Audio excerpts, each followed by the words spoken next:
Hola camaradas, ¿cómo están? Qué gusto saludarlos, buen fin de semana. Pues nos despertamos con muchas preguntas, quizá las mismas desde hace mucho tiempo. ¿Quién o quiénes son los responsables de que la selección mexicana esté como está? Y creo que la respuesta es muy sencilla, el sistema. No es Javier Aguirre, no es Guillermo Ochoa, no es César Montes, no es Jorge Sánchez, quienes puntualmente el día de ayer tuvieron una participación en los goles. También son los volantes, fueron los volantes, y también son y fueron los delanteros. A ver, vamos a ser muy claros y en este momento de mucha calentura hay que ponerle 2 toneladas de hielo al asunto. Esto se veía venir hace mucho tiempo por la toma de decisiones, pero también porque en las estructuras de los clubes la formación ha dejado de ser un tema estratégico. Lo era antes, lo era en los 90, en los 80, con sus defectos, con sus rasgos de corrupción, con rasgos de nepotismo, pero el fútbol mexicano creaba también mejores jugadores, que no tenían que competir en ese momento en Europa para demostrar que tenían un nivel más o menos respetable contra las potencias. Y así jugamos los mundiales de los 90 con un rendimiento más que aceptable. Pero ese trabajo se abandonó.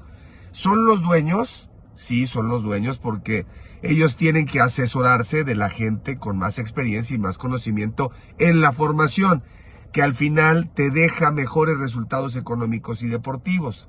Ese es un tema fundamental para no irnos a las decisiones que ya conocemos. Ascenso y descenso. Algunos dicen, eso no tiene repercusión. Sí, puede ser que no tan grande como se quiera hacer ver, pero claro que importa. Lo mismo que los no formados en México, porque hay muchos extranjeros que vienen producto de la corrupción, que no son tan buenos, que tapan un espacio.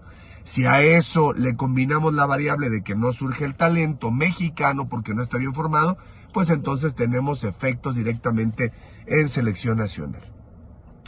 ¿Qué hace Memo Ochoa en la selección nacional? Aprovechar que simplemente no hay porteros 2, 4, 6, 8, 10 como debería, que le presione la posición. Entonces hoy meternos con el tema Ochoa de por qué lo pone Aguirre es insensato. Memo Ochoa tiene un nivel, nunca fue un portero top 10, nunca fue un portero para un equipo elite, fue un portero destacado internacionalmente. ¿Por qué lo pone Javier Aguirre? Porque confió en su personalidad para no arrugarse en un entorno adverso. Y después de considerar varias cosas que le daban y le quitaban las otras opciones, optó por no poner a Malagón, porque a Malagón quizá le ve algunos rasgos en cuanto a carácter y temperamento que no eran para esta ocasión. Ahora es muy fácil decir que lo va a perjudicar, que es una posición en donde efectivamente el que es el uno necesita la repetición, y es cierto, a eso está expuesto un entrenador a la hora de tomar decisiones, porque es el Vasco Aguirre. Pero si fuera Guardiola también se equivocan. ¿Por qué recurrimos a Javier Aguirre? Porque el modelo de renovación no funcionó, porque el modelo de vaca sagrada extranjera con Martino no funcionó. Entonces recurren a quien puede atemperar mejor la tormenta desde todas las variables. Relación con prensa, relación con directivos, relación con patrocinadores, relación con jugadores, relación con medios de comunicación. Por eso Javier Aguirre es el ideal para este momento de crisis. Ahora bien, lo que sí me parece que es muy importante reconocer es que nuestro nivel de juego es uno más en la CONCACAF. De eso no nos queremos dar cuenta y siempre decimos, es que esta pobre selección de Honduras le ganó a México. Bueno, pues entonces si la selección de Honduras que nos ganó es pobre, nosotros somos más pobres. Hay que empezar a utilizar este tipo de vocabulario para encontrar las soluciones. Hay que encontrar las evidencias, los síntomas de una enfermedad. Para buscar sanar tienes que reconocer que estás enfermo. Porque si dices, no estoy enfermo, soy sano, y no caminas bien, y te sientes mal, y tienes temperatura, simplemente te estás engañando. Y eso es lo que ha hecho el fútbol mexicano.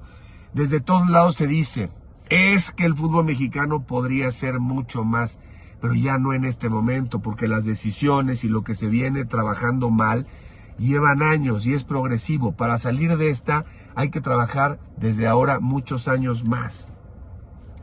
Este es nuestro fútbol.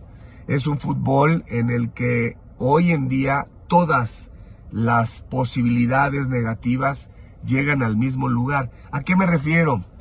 La falta de ambición del jugador, la falta de preparación, la falta de desarrollo deportivo, el exceso de dinero porque los directivos lo quieren para hoy y lo quieren de inmediato. Entonces cerraron el club y hoy tenemos una selección mexicana, mejor dicho, unas selecciones mexicanas que fueron alcanzadas por equipos como Panamá, como Jamaica, como Canadá, superados por Estados Unidos. Y entonces Honduras, que efectivamente desde adentro ellos reconocen, hemos tenido como México selecciones más talentosas, nos ganan un partido que dicen, y dicen con razón los expertos, es que México dominó. ¿Y de qué me sirve que domines? ¿De qué me sirve que domines? ¿De qué me sirve que tengas la pelota si después no tienes frecuencia y calidad en la llegada, no tienes claridad, no tienes desequilibrio y tienes jugadores que de pronto inflamos y que a cierta edad, que tienen que ser 17, 19 años, no se promueven las medidas económicas, las necesarias para que en Europa no sientan que les estás viendo la cara, sino que realmente estás haciendo convenios y que puedan desarrollarse por allá. Allá se enseña y se aprende mejor el fútbol. ¿Por qué tenemos una crisis de entrenadores mexicanos? Sí, porque hay dirigentes malinchistas, pero ellos se quedaron en el tiempo, no se prepararon, se rezagaron. Igual que los periodistas, si ustedes quieren. Todo está atrasado en el fútbol mexicano, todo. La capacidad de análisis, la capacidad de inversión, todo está retrasado. La sofisticación a la hora de la preparación, no todos los equipos utilizan las ciencias aplicadas al deporte como en Europa. No todos los equipos en México tienen la misma infraestructura de calidad, ya no del primer mundo, sino de Latinoamérica. Hay equipos en México que son muy diferentes en cuanto a su estructura, a su tamaño de inversión, a su capacidad en relación a otros. Después cerraron la República Mexicana, auténticamente. Le quitaron el sentido social al fútbol, ¿no? Se hizo un club Toby. ¿Qué más quieren ustedes? Todo lo que ustedes me digan converge aquí en esta tormenta perfecta que tiene hoy el fútbol mexicano. Descalabraron a Aguirre, pésimo, pésimo. Aguirre trató de quitar presión diciendo no es un clima hostil. Después Aguirre, que no justifica la agresión, Aguirre se mete en este tete a tete con la gente que no es de su altura, no es para un líder. No tienes que voltear, no tienes que voltear, perdón, no tienes que voltear a la tribuna. Les hizo señas, eso no justifica después la descalabrada. Ahora el partido viene a Toluca, ¿qué va a pasar? Lo más seguro es que México le dé vuelta. No estoy diciendo ninguna fantasía. La realidad era que perdiéramos en Honduras o que no ganáramos. Y ahora la realidad es que México debería ganar en Toluca. Ya se complica, ¿verdad? Ya se complica por 3 goles. Se complicó.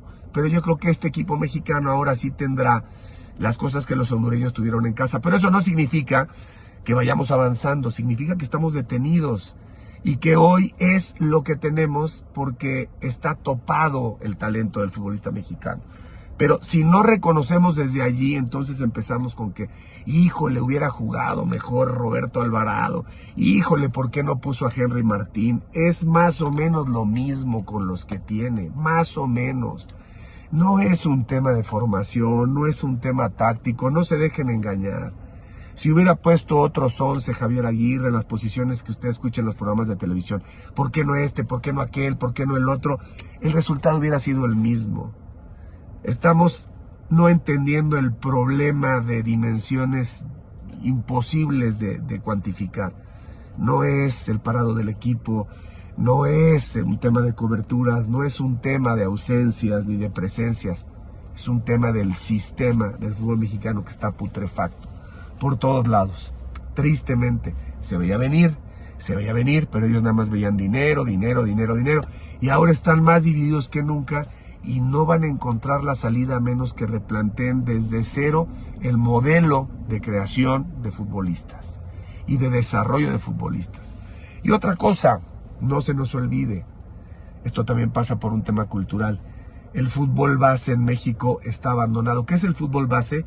Los chicos y las chicas que juegan al fútbol fuera de un sistema que tienen los profesionales, fuera de la 13, fuera de la 15, no hay la suficiente capacitación ni para las escuelas privadas, ni para las escuelas públicas, ni los clubes privados, ni los clubes públicos, para realmente captar la posibilidad de que en esas edades se desarrollen bases donde los niños tienen ciertas habilidades, cierta genética, y los empieces a hacer atletas. Ahí es un desastre. Juegan en canchas grandísimas, les ponen balones grandes, les gritan los papás, los frustran, los hacen envidiosos, los hacen ambiciosos, los hacen tramposos, les aplauden cuando fingen.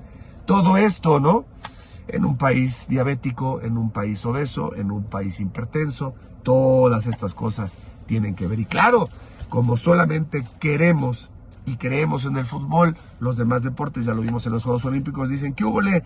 Aquí estamos los de tiro con arco, aquí estamos los del taekwondo, aquí estamos los del boxeo, pero no, nosotros seguimos dándole a la maquinaria solamente del fútbol.